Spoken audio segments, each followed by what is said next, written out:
बिस्मिल्लाहिर्रहमानिर्रहीम। मेरा नाम मोयद जाफरी है। 10वां दिन ईरान इसराइल अमेरिका जंग का। ईरान ने ताज़ा तरीन 31वीं अपने जो मिसाइल्स हैं उनकी वेव जो है वो अब छोड़ दी है इसराइल के अगेंस्ट और इसराइल के को टारगेट करते हुए, और अमेरिका की जो बेसिस मिडल ईस्ट के अंदर मुख्तलिफ ये खलीजी ममालिक में है उनके लिए ये 31वीं वेव है। और उसको उन्होंने वीडियो जो शूट किया उसको अगर आप गौर से देखें तो आपको पता लगेगा कि किस तरह से वो अब उनकी जोग्राफी को भी जो है वो मास्क कर रहे हैं, वो नहीं दिखा रहे, उसको सेंसर कर रहे हैं। और दूसरी जानिब अभी कुछ ही देर में हमारे वजीर आजम साहब आपके साथ और मेरे साथ जो है वो बातचीत करेंगे, खिताब करेंगे, और उसके पीछे क्या मुहरकात है, क्या वजूहात है, कहानी किस तरफ लेके जा रही है, ये बातचीत करने की जरूरत क्यों महसूस हो रही है, ये भी इंतहाई परेशान कुन है। क्योंकि पाकिस्तान ने सऊदी अरेबिया के आगे बहुत लंबी चौड़ी 5 फरमाइशों का एक परवाना डाल दिया है, और ये फरमाइशों का परवाना डालने के पीछे जो बातचीत, जो चहमगोइयां चल रही हैं, वो इंतहाई खतरनाक है।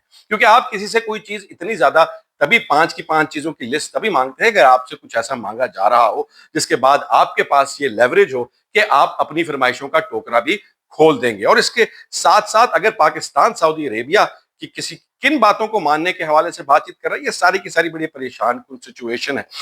रात गए जो तल अवीव के ऊपर, इसराइल के ऊपर अटैक्स हुए, उसका आफ्टर मैथ अब आंखों के सामने आना शुरू हो गया है, और उसकी हालत जो है वो इंतहाई खराब है।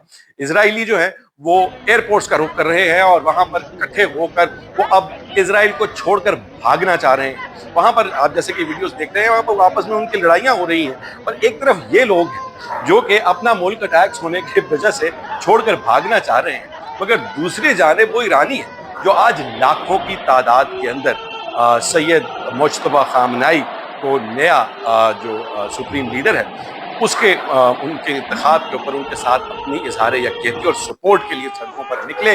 और उस वक्त जब बमबारी हो रही थी और नीचे वो खुले आसमान पे, तो कहना बड़ा आसान है, मगर जब आपके ऊपर आग और बम बरस रहे हो उस वक्त जो जिगरा चाहिए है सड़कों पर आकर खुले आसमान के नीचे अल्लाह अकबर का नारा लगाने के लिए, वो शायद अब तो ये साबित हो गया है कि ईरानियों में ही वो तपड़ है कि वो ही ये सब कुछ कर सकते हैं। और जहां पर इजराइल और अमेरिका की परेशानी और मुश्किलात की बात है तो वो कम होने का नाम नहीं ले रही। हालांकि लेबनान के ऊपर बहुत बड़ा हमला किया आज इजराइल ने, और अब लेबनानी हुकूमत जो है वो किसी सूरत किसी तरह का सीज फायर चाह रही है, मगर अमरीकी जो है, अमरीकी अफवाज जो है, जो पेंटागन है, वो वहां से जो खबरें बाहर निकल रही हैं वो ये है कि वो ये कह रहे हैं कि अब हिजबुल्लाह के भी हमारे पास रॉकेट्स और मिसाइल्स रोकने की कैपेबिलिटी नहीं रही। हम लोग वो जो वहां से फायर हो रहे हैं उसको भी वो संभाल नहीं पा रहे। ये रिपोर्ट्स आप अपनी आंखों से देखते चले जाएं। सो अब इस वक्त जो है और इसी हवाले से जो आज ईरान के टॉप जनरल ने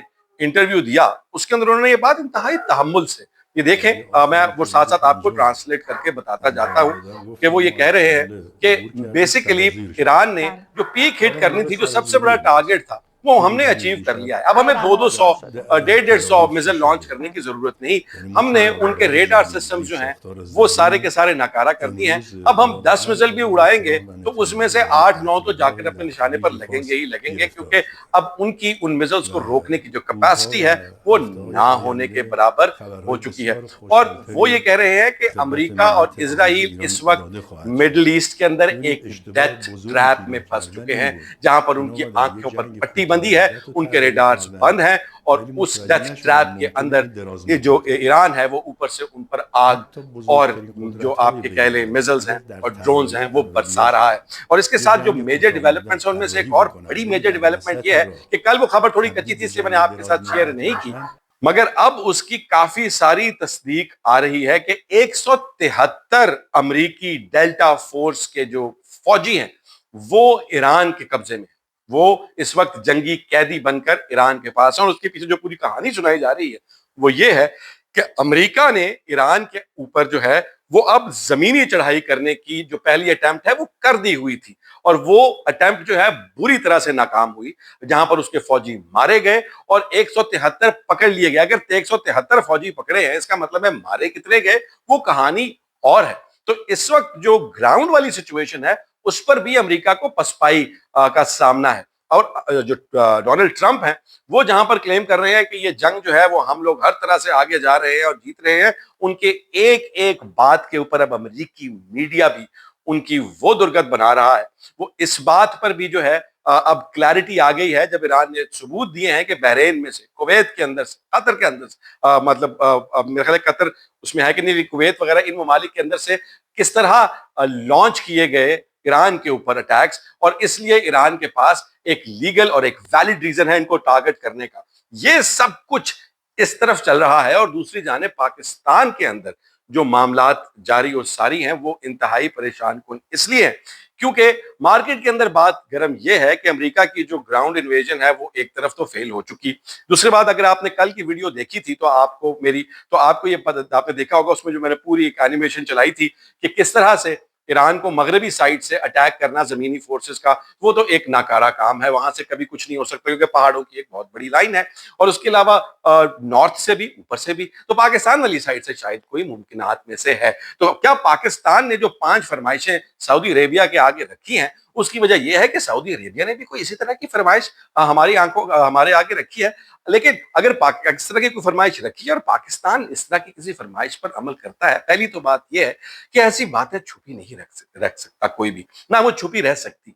और पाकिस्तान के अंदर माजरत के साथ सेक्टेरियन रियलिटी जो है वो अपना रास्ता लेगी, और उसकी भी जरूरत नहीं, क्योंकि overwhelming majority of Pakistanis Iran को इस जंग में सपोर्ट कर रहे हैं। मेरा ख्याल है शायद ही कोई हो ऐसे लोग, 1% 2% जो किसी अपने जाती मुफाद की वजह से इसराइल और अमेरिका को सपोर्ट कर रहे हो। तो जब पाकिस्तान अगर इस तरह का कोई कदम उठाएगा तो उसके बाद मुल्क के अंदर क्या होगा वो तो अल्लाह माफ करे, उसके बारे में तो सोचना भी नहीं चाहिए। मगर पाकिस्तान की फौज ने एक नया ऑपरेशन जरूर लॉन्च कर दिया है जिसका नाम मुहाफिजुल बहर, यानी कि समंदरों के मुहाफिज है। पाकिस्तान की जो एनर्जी फ्यूल वगैरह है उसकी हिफाजत के लिए ये आज इसके बारे में मजीद डिटेल्स उन्होंने नहीं बताई।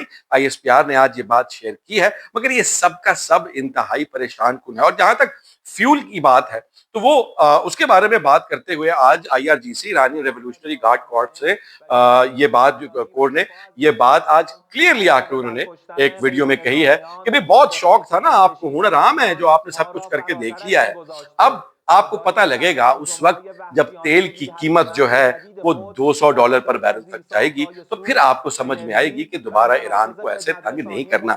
आज की तारीख के अंदर 22% तेल की कीमत आसमान से जा लगी है, 22% बढ़ चुकी है, और उस सब के साथ होते होते अब सिचुएशन यहां पर आ गई है कि पूरी की पूरी दुनिया इस वक्त सांस रोके बैठी है। खलीजी ममालिक को छोड़ के यूरोप भी उनकी कई जगह पर गैस, यूके की गैस जो है उनके पास वो जखायर खत्म हो रहे हैं। हर जो मुल्क है इस पूरे खित्ते और उसके बियॉन्ड भी, क्योंकि ये जब स्ट्रेट ऑफ हॉर्मुज़ बंद हुआ जिसके बारे में आपको बता रहा था, तो उसके बाद अब मामला जो है वो बहुत पेचीदा और बहुत मुश्किल होते जा रहे हैं। ईरान के जो अभी लेटेस्ट अटैक्स हैं उसके अंदर जो कल रात की तबाही की मैं आपको बात कर रहा हूं, उसके अंदर एक इंतहाई अहम टारगेट भी हिट हुआ जो कि बेन गवीर का था। बेन गवीर वो इजरायली पॉलिटिशियन है, वो मरदूद है जिसने मुसलमानों को जानवरों से तशबीह दी। ये वही शख्स है जिसने गजा के अंदर जेनोसाइड को कहा कि ये दुनिया का सबसे बेहतरीन काम है, और बच्चों को कहा कि इनको मारना कोई मसला नहीं, कोई जो है किसी किस्म की ह्यूमन राइट्स पर, ये भी सारे के सारे दहशतगर्द हैं। उसके घर के ऊपर ये देखे आग लगी हुई है, ईरान ने उसको भी इतनी एक्यूरेसी के साथ वो सारा कुछ टारगेट हो रहा है कि जिसका कोई आप तक सोचा भी नहीं था अमेरिका ने कि इस तरह से मामला यहाँ पर आएंगे।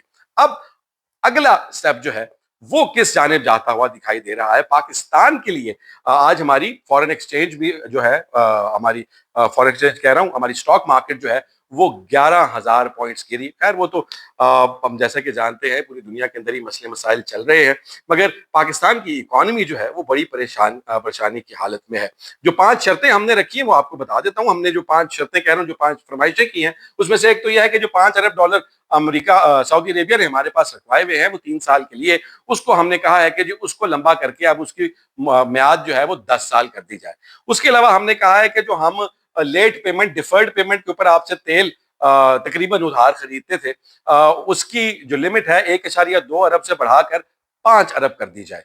पाकिस्तानियों के जो पैसे जो रिमिटेंसेस आते हैं उनकी सिक्योरिटाइजेशन की जाए, और उसके अलावा जो सुकुक बॉन्ड्स हैं उसमें भी पाकिस्तान को जो है वो हेल्प की जाए। पाकिस्तान के एक्सियम बैंक को जो है वो क्रेडिट लिमिट जो है, मतलब उधार आसान इंटरेस्ट पर या आसान साथ पर कह ले, या जिसको हम रियायती कर्जे कहते हैं, उसकी भी लिमिट जो है, उसकी भी सहूलत प्रोवाइड की जाए। ये वो 5 बड़ी फरमाइशें हैं, बाकी छोटी-छोटी और भी हैं जो पाकिस्तान ने की हैं। अभी मियां मोहम्मद शहबाज शरीफ इस बारे में क्या कहते हैं, अभी तो वो उन्होंने कौम से खिताब नहीं किया। मैं इसको ब्लॉग को अब रैप अप करता हूं, उसके बाद आपको उस पर अपडेट दूंगा सहरी के टाइम के वक्त। मगर अभी ये कहानी जहां पर खड़ी है, ईरान पूरे बस्ती एशिया, मिडल ईस्ट के अंदर अमेरिका के जो ब्लाइंडनेस है उसका अब इस वक्त भरपूर फायदा उठाने के मूड में है।